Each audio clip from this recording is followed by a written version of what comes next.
ভাপা পিঠা নরম না হলে আমি এই ভিডিও দিতাম না। আজ দেখাবো ঘরোয়া উপায়ে একদম তুলোর মতো নরম ভাপা পিঠা। প্রথমে চালের গুঁড়া নিলাম, স্বাদ মতো লবণ দিয়ে অল্প অল্প দুধ দিয়ে মাখছি। মুঠো করলে যদি দলা বাঁধে তাহলে গুঁড়া রেডি।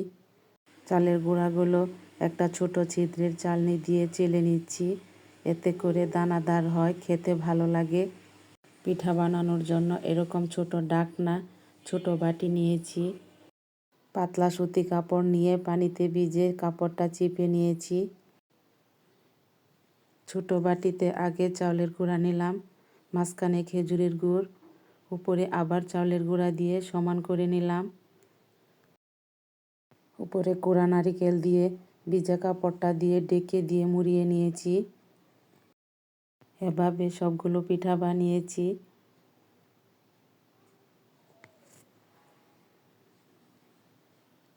পানি গরম হয়ে গেলে পিঠাগুলো ভাপে দিলাম। 2-3 মিনিটেই পিঠাগুলো হয়ে যায়।